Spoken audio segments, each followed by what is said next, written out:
I'm happy to know that there is a Society of Catholic Scientists, as you, its members, bear living witness to the truth that faith and reason are not opposed. Of course, if we studied history, we would know that, as there's no shortage of great scientists who are Catholic. Lavoisier, Ampere, Mendel, the list is quite long, as you know.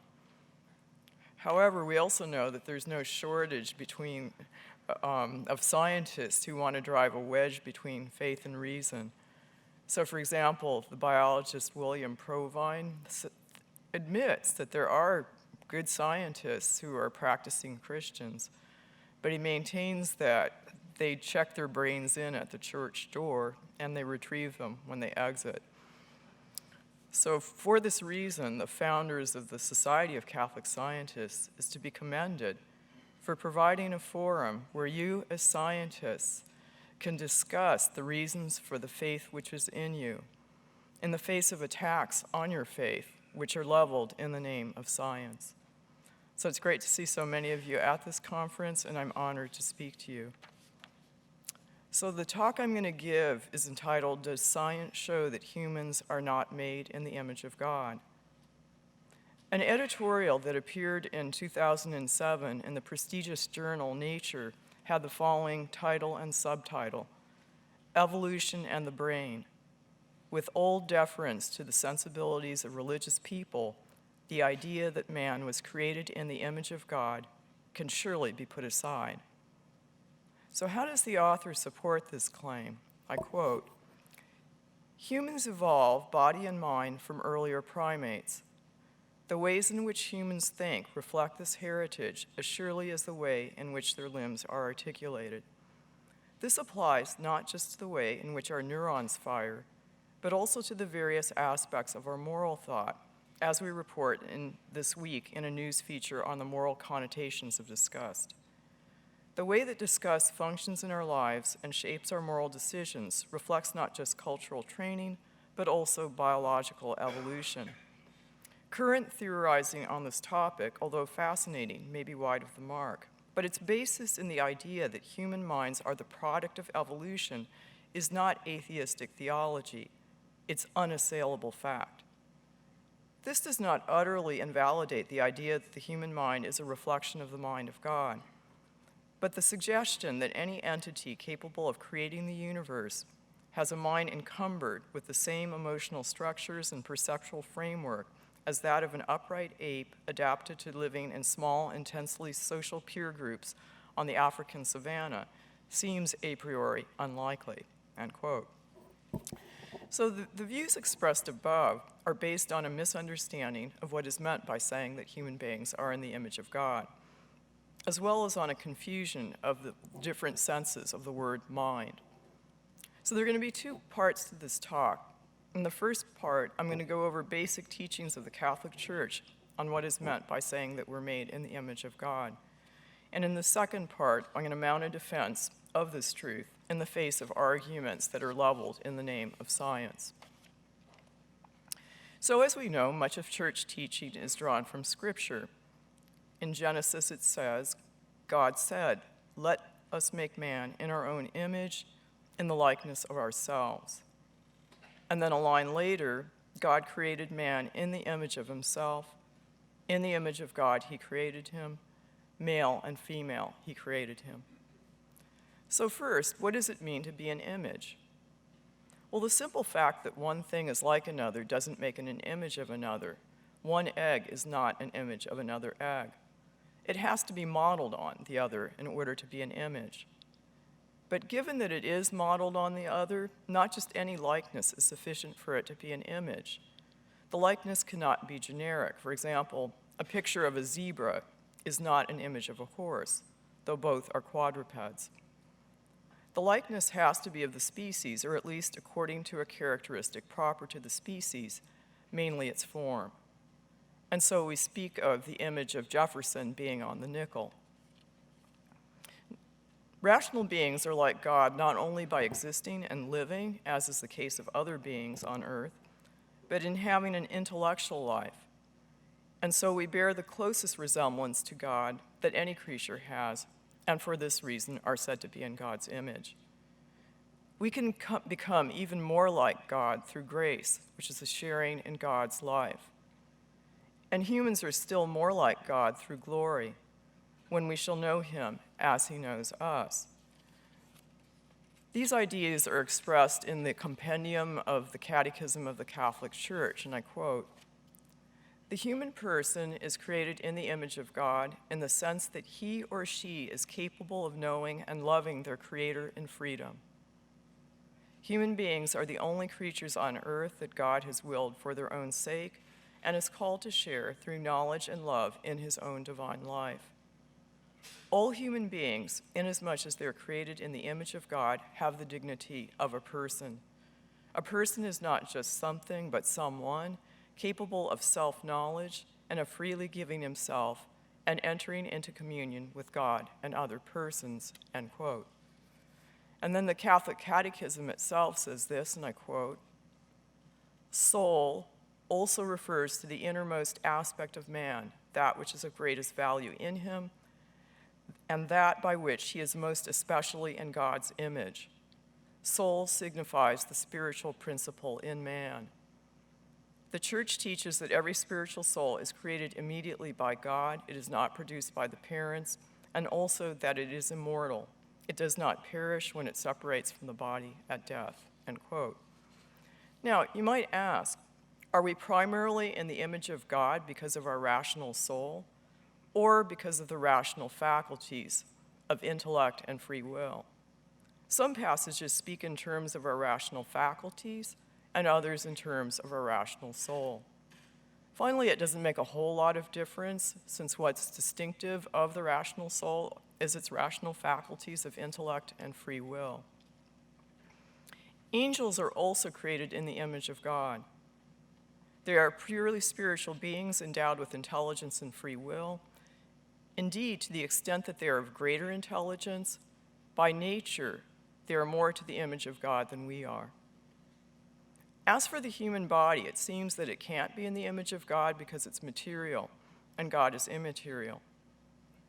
The human individual is not just the soul. However, just as a white dog is said to be white, even though part of it, for instance its nose, is black, so too a human being can be said to be in the image of God, even though this is in virtue of his rational soul and not in virtue of his body. Thus, the Catholic Catechism does not say that our body is in the image of God, but rather, and I quote, "The human body shares in the dignity of the image of God.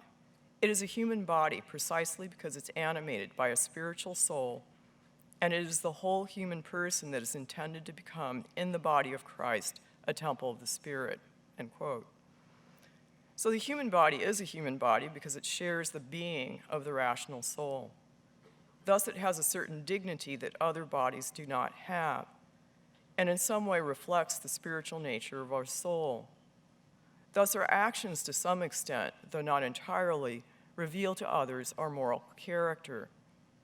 And so Jesus says, "By this everyone will know that you are my disciples, if you love one another." And we also regard it as an affront to human dignity to brand a person like cattle or to spit on them and other like things. So the church documents that I've quoted speak about us as being an image of God insofar as there's one God. But we're also in the image of God insofar as God is a trinity of persons. How this is the case is harder to understand, which is not surprising, since to start with, the existence of the Trinity cannot be known by human reason alone. So the compendium of the social doctrine of the church speaks of human beings as being the image of the Trinity insofar as three divine persons exist in relationship to one another and mutually love each other.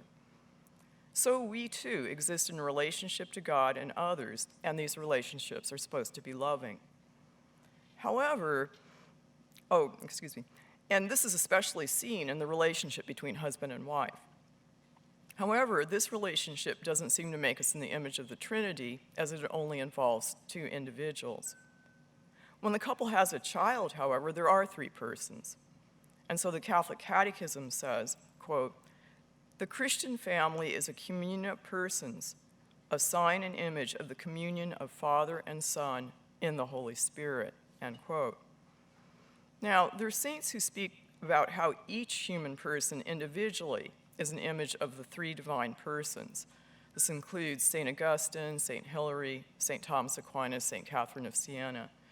So there is some variation in exactly how the saints express how we're each individual is in the image of God, and so I'm just going to quote Thomas Aquinas. It pertains to the notion of an image that it's a type of representation of the species.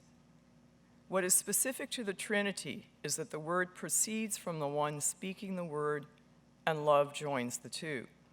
This is represented in a fashion in us insofar as, starting from the knowledge we have, we form an interior word when we think, and from doing so springs love, end quote.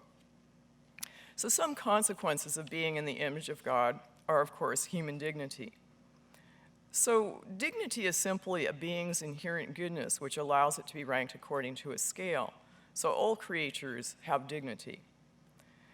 Looking to our nature, though, human goodness succeeds that of other animals because we have a kind of autonomy and understanding that the other animals don't have. And that's why we are not to treat human beings as means, but only as ends, whereas it's legitimate for us to treat animals as means. Another consequence is we're meant to rule over creation. We're the ones who have intelligence, which is what is needed to rule. And so it says in Genesis, "Be masters of the fish of the sea, the birds of heaven, and all living animals on earth." And Pope Francis echoes this when he says in the encyclical Laudato Si, quote, "Human beings cannot be expected to feel responsibility for the world unless at the same time their unique capacities of knowledge, will, freedom, and responsibility are recognized and valued," end quote. So now I'm going to turn to the second part, which is a defense of the notion that we're created in the image and likeness in God, in the face of claims that we're simply smarter animals, or alternately, that there are other animals that are created in the image of God. Some theologians actually argue that. And then also in the face of claims that we, like other animals, lack free will. So it's often repeated that science has knocked humanity off its pedestal. You've probably heard that, right? So Copernicus showed that we weren't at the center of the universe, which in passing, to say that this knocked us off our pedestal is a myth, as Dennis Danielson has shown. Because if you go back to Aristotle thought the heavens were perfect and that the earth was located in the place of corruption. In any case, Darwin purportedly showed that we're just one animal among others, and Freud is said to have destroyed the notion we have free will by showing that our decisions are determined by our unconscious, which is shaped by prior events and relationships. So astronomy, biology, and social sciences has demoted us from our pedestal. Are we just one animal among other animals, as Darwin claims? Or are we a radically different type of animal? In order to answer this question, we have to ask ourselves, what is intelligence? And there are any number of different meanings to the word intelligence. An animal that can learn, in some sense, is intelligent. But the word intellect generally names a very specific form of intelligence, one that is different from the sensory knowledge that make animals capable of learning. How exactly does intellectual knowledge differ from sense knowledge? Well, the intellect is capable of grasping universal truths such as physical and chemical laws, various philosophical truths, and very simple truths, basic principles such as the whole is greater than the part, and equals added to equals give equals. In order to understand these truths, we must first form the individual concepts involved, for example, whole, part, greater. Now, a number of thinkers maintain that there's no difference between a concept or abstract thought and a sense perception. However, the senses only know particular things. I see and smell this rose, not rose in general. Imagination is a type of sensibility, as it too apprehends what is particular. I imagine a specific rose, not rose in general. But the intellect forms the concept rose, which it understands to belong to every particular rose that is, was, or will be. Now, a lot of thinkers confuse the intellect with the imagination. But to illustrate the difference between the two, it's not hard. Right now, everyone think of a dog. Okay, when I ask you to think of a dog, you actually do two things. You picture a particular dog, and you bring to mind the concept dog. And you know that these two are not the same thing. So say, for example, when I said think of a dog, that you imagine a German Shepherd. If I would ask you, is a Chihuahua a dog? You would say yes. Well, obviously then, the image that you pulled up of the German Shepherd is not identical to your concept of dog. Otherwise, you couldn't recognize the Chihuahua was a dog. And this difference is reflected in language. You can't say that this dog is that dog, but you can say of every particular dog that it's a dog. The concept dog abstracts from the features that make a particular dog the particular dog that it is. Now, a further truth important for our purposes is that concepts are not physical things. All physical things have some quantitative dimension. So go back to the example of think of a dog. The dog that you imagine has a size in your imagination. You can imagine a bigger or smaller dog next to the dog you initially imagined.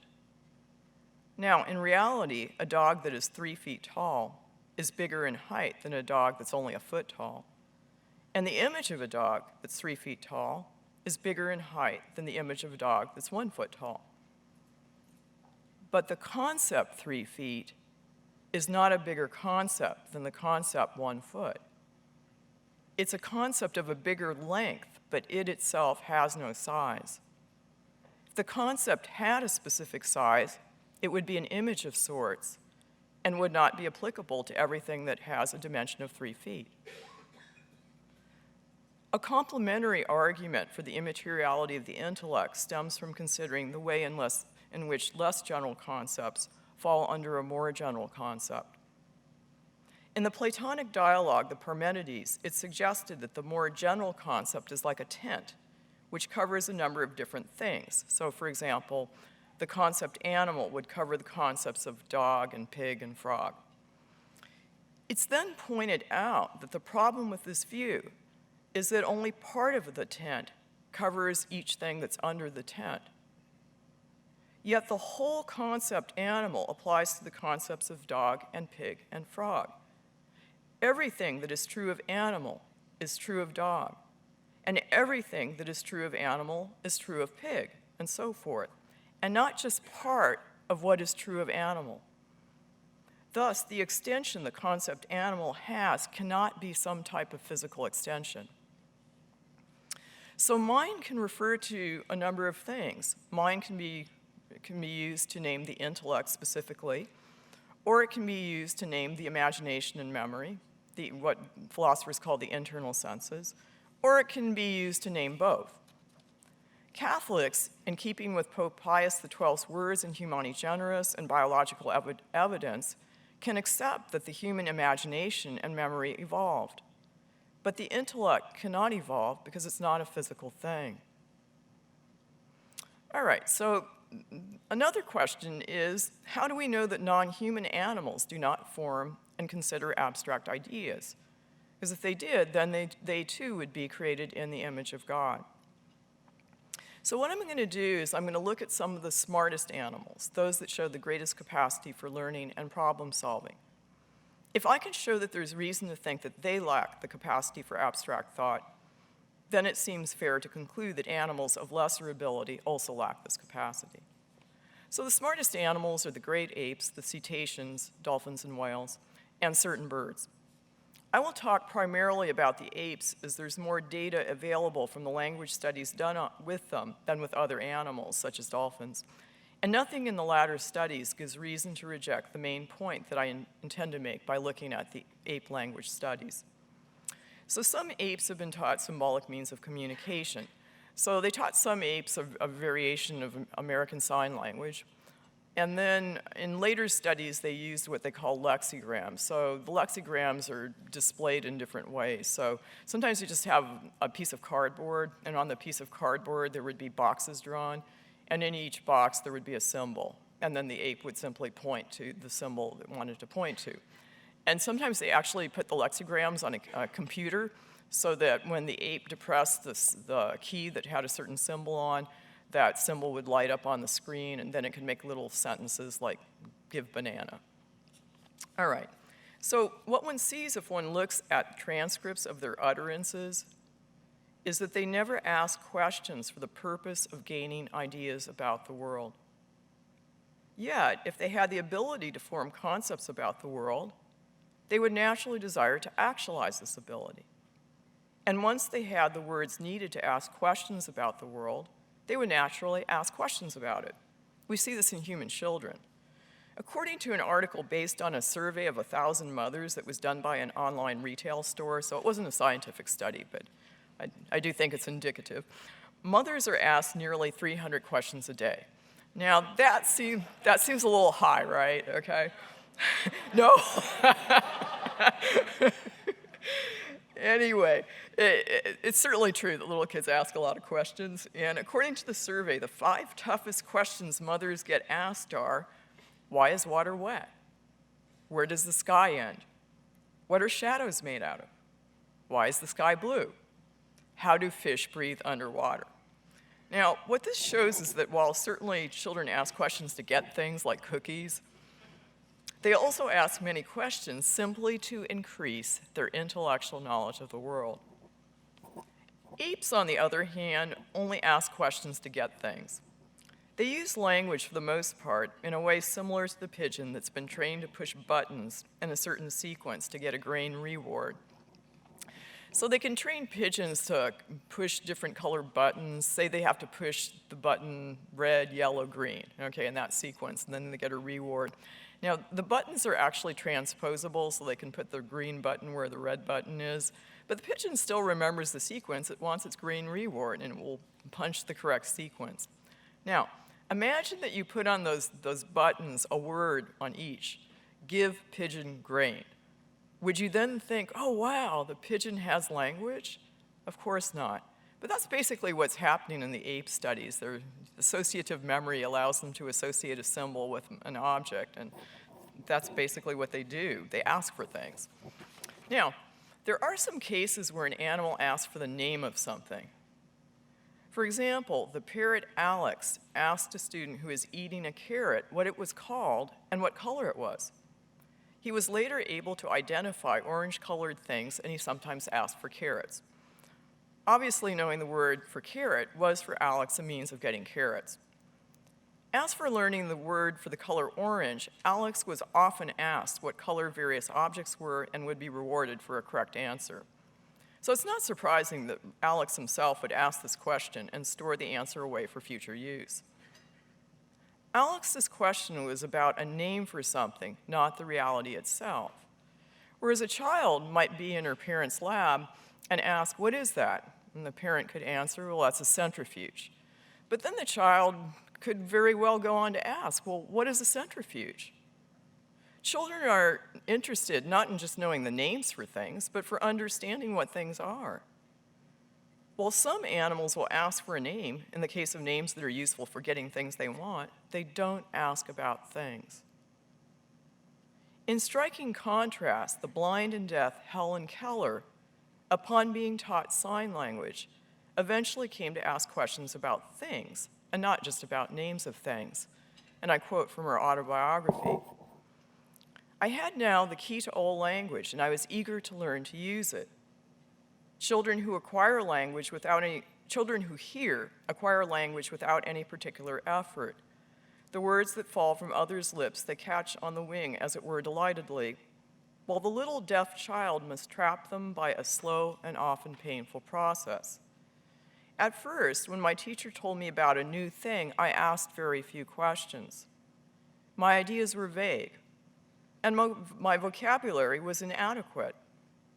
But as my knowledge of things grew, and I learned more and more words, my field of inquiry broadened, and I would return and again to the same subject, eager for further information," end quote. The apes that were subjects in the language studies had normal vision and hearing and could see and hear all sorts of things that are apt to provoke wonder in children: water, shadows, the sky, and so forth. and yet none of them asked a single question seeking knowledge for its own sake. Language unlocked Helen's mind. She had ideas, but she couldn't express them. Nor did she have a way of seeking new ideas from others. By contrast, what language training did for the apes was give them a new way of requesting things. Now, there's any number of reasons why people claim there's no radical difference between human intelligence and ape intelligence, and I don't have the time to respond to all of them here. I'm just going to mention one.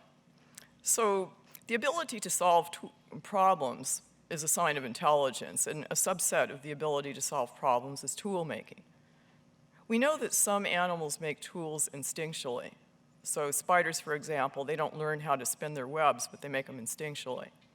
But there are other animals that do make tools through learning. And probably one of the better known tools is the termite fishing tool that chimpanzees make.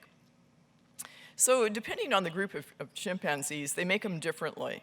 So I'm just going to talk about one particular group and how they make the termite fishing tool. But it pretty much serves as a model for how animals make tools. So termites live in these big mounds that are really hard, so the chimps can't break them open. And the chimp sees and probably might try to stick its finger in the hole and feels then that its finger doesn't fit in the hole. Okay, so it's using its senses. It wants to get those termites, but the termites are running in these holes. It can't get its finger in the hole. Now, in order to solve a problem, a really important aspect usually is that you have to remember your problem, okay? I'm sure we've all gone to the pantry at some point and we stand there, what am I looking for, right?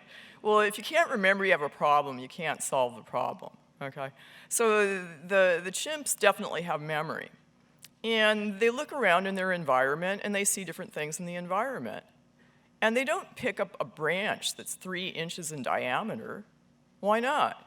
It's because they can't imagine that branch fitting into the little hole. So they have an imagination. So what they do see is a plant that has a big basal leaf and a stem. And so they can imagine that little skinny stem fitting into the hole. Now, I don't know whether they find out through trial and error that the leaf doesn't fit in, or whether just through their imagination they realize that leaf is too big to fit into the hole. They eventually tear the leaf off, and now they have a termite fishing tool, okay? So this is basically how animals make tools. They use their external senses, their sense of sight, their sense of touch, and sense of smell in some cases, and then they use their internal senses, imagination and memory. And we have to recognize that that's what we do a lot of times too. For example, some of you have shoes on that have laces, okay? It solves a problem to tie your shoes. How did you learn how to tie your shoes? It wasn't by studying knot theory, okay? You learned a certain hand-eye coordination, right? Or think about how you learned how to ride a bicycle, okay? You didn't make an application of the theory of the gyroscope, but you learned how to balance, right? So we're talking about proprioception, variation of the sense of touch. So the senses are extremely powerful problem solvers, especially if you have a good imagination, you have a good memory. And again, the evidence in favor of evolution indicates that the internal senses, imagination, memory, and so forth, evolved in animals and ourselves also. But the intellect, because of its immateriality, cannot be the product of evolutionary causes.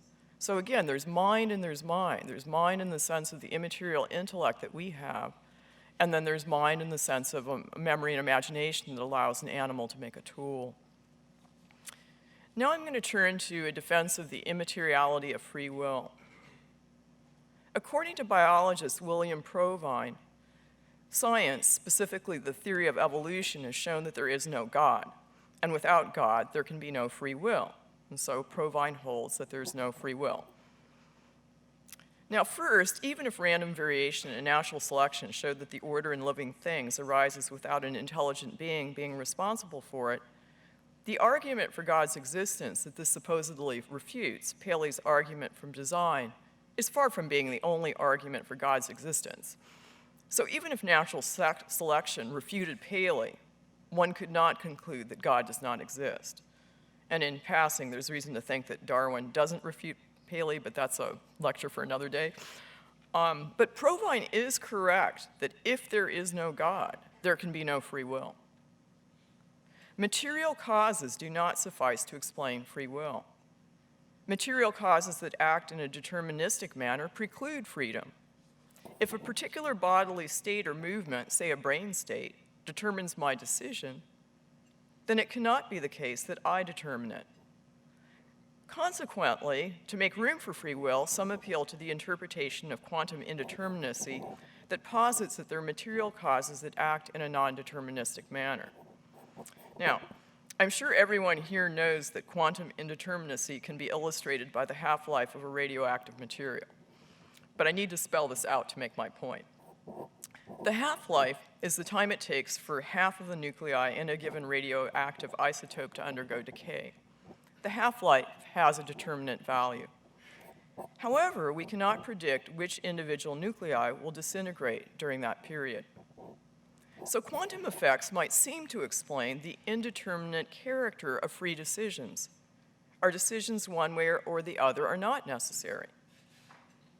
However, it doesn't matter if one's decision is caused by determinate causes or by indeterminate ones. So long as one's decision is not caused by oneself, one is not free. In other words, whether it's quirky events in our brains or whether it's necessary ones that make us decide to do something, on neither account are we free, for we're not in control of our decisions. It's only what is immaterial that is not subject to being pushed around by physical factors, determinate or indeterminate. Provine maintains that there's no free will, but there is morality. According to him, morality is a matter of training. However, though we try to train our kids to be moral, that is, to perform morally good actions, we do not train our kids to be moral beings. If a being does not have the capacity for free choice, you can train it all you want, it's never going to make a moral choice. You can't train a dog to become a moral agent. So philosopher of science Michael Ruse more reasonably concludes that if indeed free will does not exist, neither does morality. According to Ruse, morality is simply a shared illusion which has been foisted upon us by our genes to favor the propagation of those genes. According to Ruse, our genes have deluded us into thinking that rape is wrong and genocide is wrong and so forth. Again, Ruse's view is not only is it an illusion to think that certain acts, such as rape, ought not to be committed, but also if one commits rape, it is because one has to do it. It's an illusion to think one has free choice about the matter. The ought and moral prescriptions is meaningless. One simply does what one has to do. Now, Ruse's views are internally consistent, but so are the views that rape is morally wrong and that we need not commit it. Ought implies can. What reason is there to adopt Ruse's views over the common sense ones? Ruse relies on the selfish gene theory to justify his views. However, this theory, which regards organisms as merely vehicles produced by genes in order to allow them to make more replicas of themselves, has been criticized on many counts by both scientists and philosophers, including Connor Cunningham, who's going to speak to you later. Setting aside the greater question of exactly what a gene is and whether the work it supposedly does, one gene, one protein, is accurate, genes are not the sole cause of the phenotype of individuals. Gene expression depends on both internal and external factors. So the organism, the supposed vehicle for genes, is not dictated by them alone. Thus, even when looked at from a purely biological perspective, genes are not running the whole show. In addition, the selfish gene theory runs up against the fact that we do not think that we ought to take advantage of people in those instances when we're highly likely to be caught, even though this would foster the propagation of our genes. We don't think that we should take candy from babies when their parents step out of the room. Yet another problem with the selfish gene theory is that it attributes goal-oriented behavior to the genes.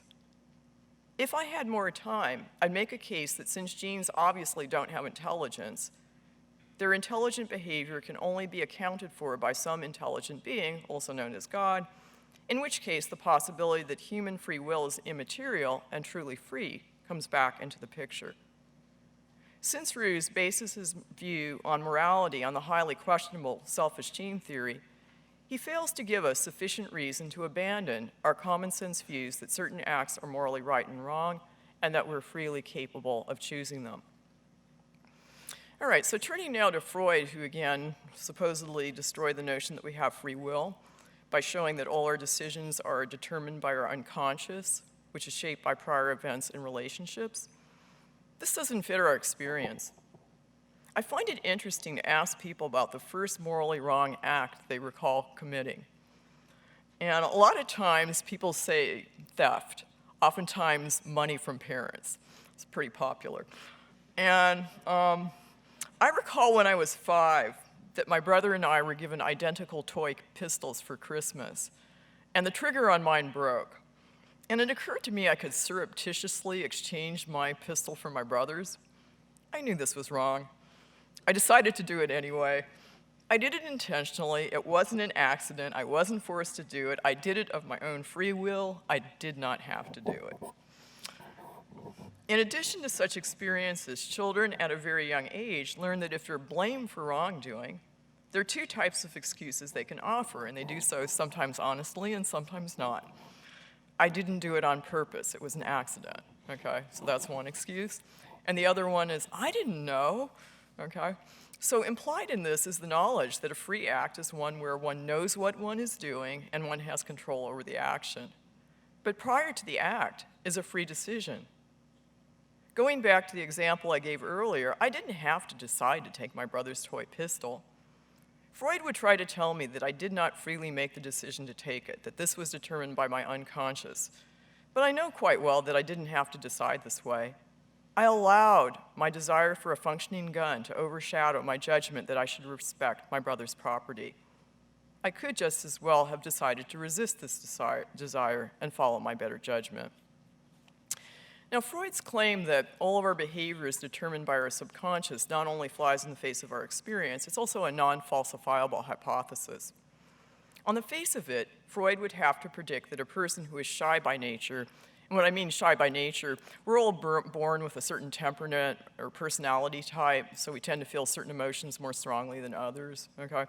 So on the face of it, Freud would have to predict that a person who is shy by nature and whose nurture consisted in being raised by asocial parents would result in an individual who did not readily interact with other people. Yet it does happen that people override nature and nurture and become quite different people than one would expect if nature and nurture was everything. The shy young person raised by asocial parents can decide that she wants to develop facility for social interactions, and she can choose to do things such as join a sorority, or various clubs, or do volunteering, or other things that will help her develop new habits for social intercourse. Freud can then turn around and say, well, there must have been some unconscious reason on the part of nature or nurture that determined this young person's decision to do so, one that we must have overlooked. But this shows that Freud's hypothesis is unfalsifiable. There's no test we could put it to that it could possibly fail. Accepting Freud's position entails rejecting the known conscious reason for a person's decision. For example, a young woman decides to join a sorority because she wants to overcome her social ineptness, for some unknowable, unconscious reason. We do not have to deny the existence of free will to accept part of what Freud is saying. For example, we can acknowledge that people can be traumatized and repress trauma, and this can have a big impact on their behavior, without affirming that these individuals are incapable of making any free choice. Also, we can acknowledge that we often do things for mixed motives, some of which motives we're not fully conscious of. As Christians, we pray that God forgive our hidden faults. But that doesn't mean that we don't also pray that God forgive faults that we committed with full awareness that acting in that manner was wrong. And we can acknowledge both that people may not know why they feel a certain way and that people often follow their feelings. Thomas Aquinas thought that humans on the whole tend to follow feeling more than reason. But this doesn't mean that any given individual, vis-a-vis any given choice, is compelled by his or her feelings to decide one way or the other. So I might feel that this is not the right candidate for the job, but I can reassess this feeling by carefully going over the objective criteria applicable in the case. We can also concede that certain spontaneous emotional reactions are due to our evolutionary history. It seems likely that we find certain smells repugnant because things having those smells caused illness to those who ingested them. And it's plausible that the human love of fatty foods is, quote, a consequence of evolutionary pressures to select energy-dense foods to assure nutrition and survival, end quote. It remains the case, however, that we can judge whether our spontaneous reactions are in accord with reason and are to be followed. So, for example, we may choose to eat a food that disgusts us out of courtesy.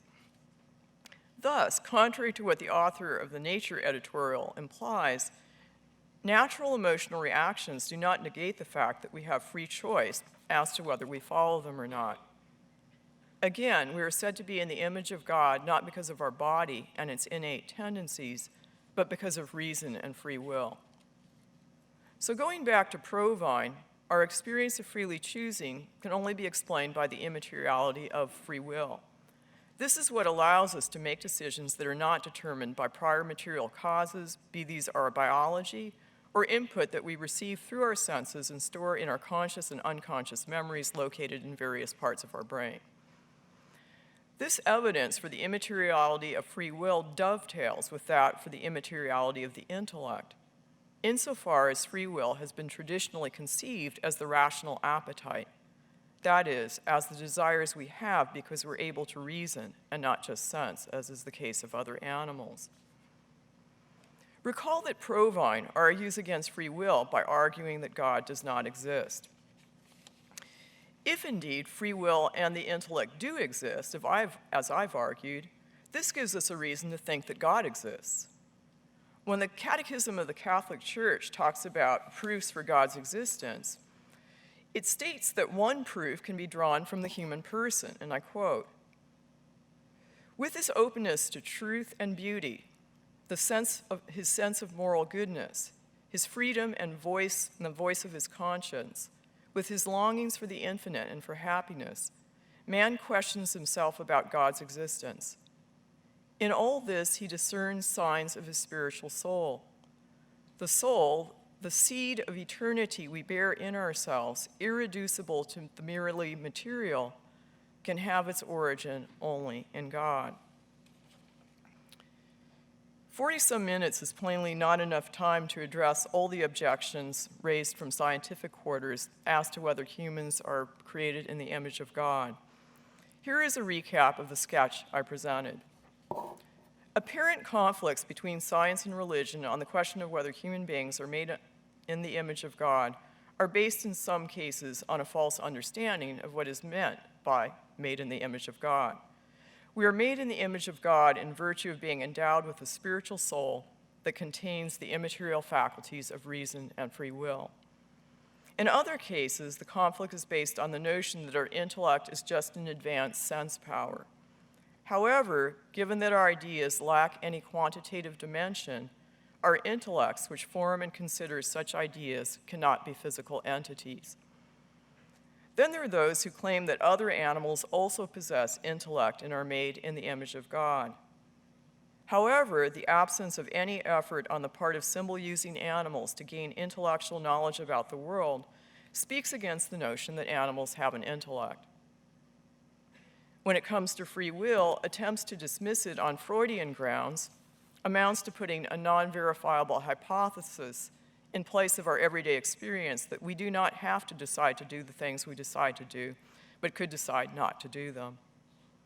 The evidence that we do have free will leads to the conclusion that we're not purely material beings. For as Provine rightly notes, people could not have free decision if they were purely material beings, as their decisions would be determined not by themselves, but by physical factors, determinate or indeterminate, over which they had no control.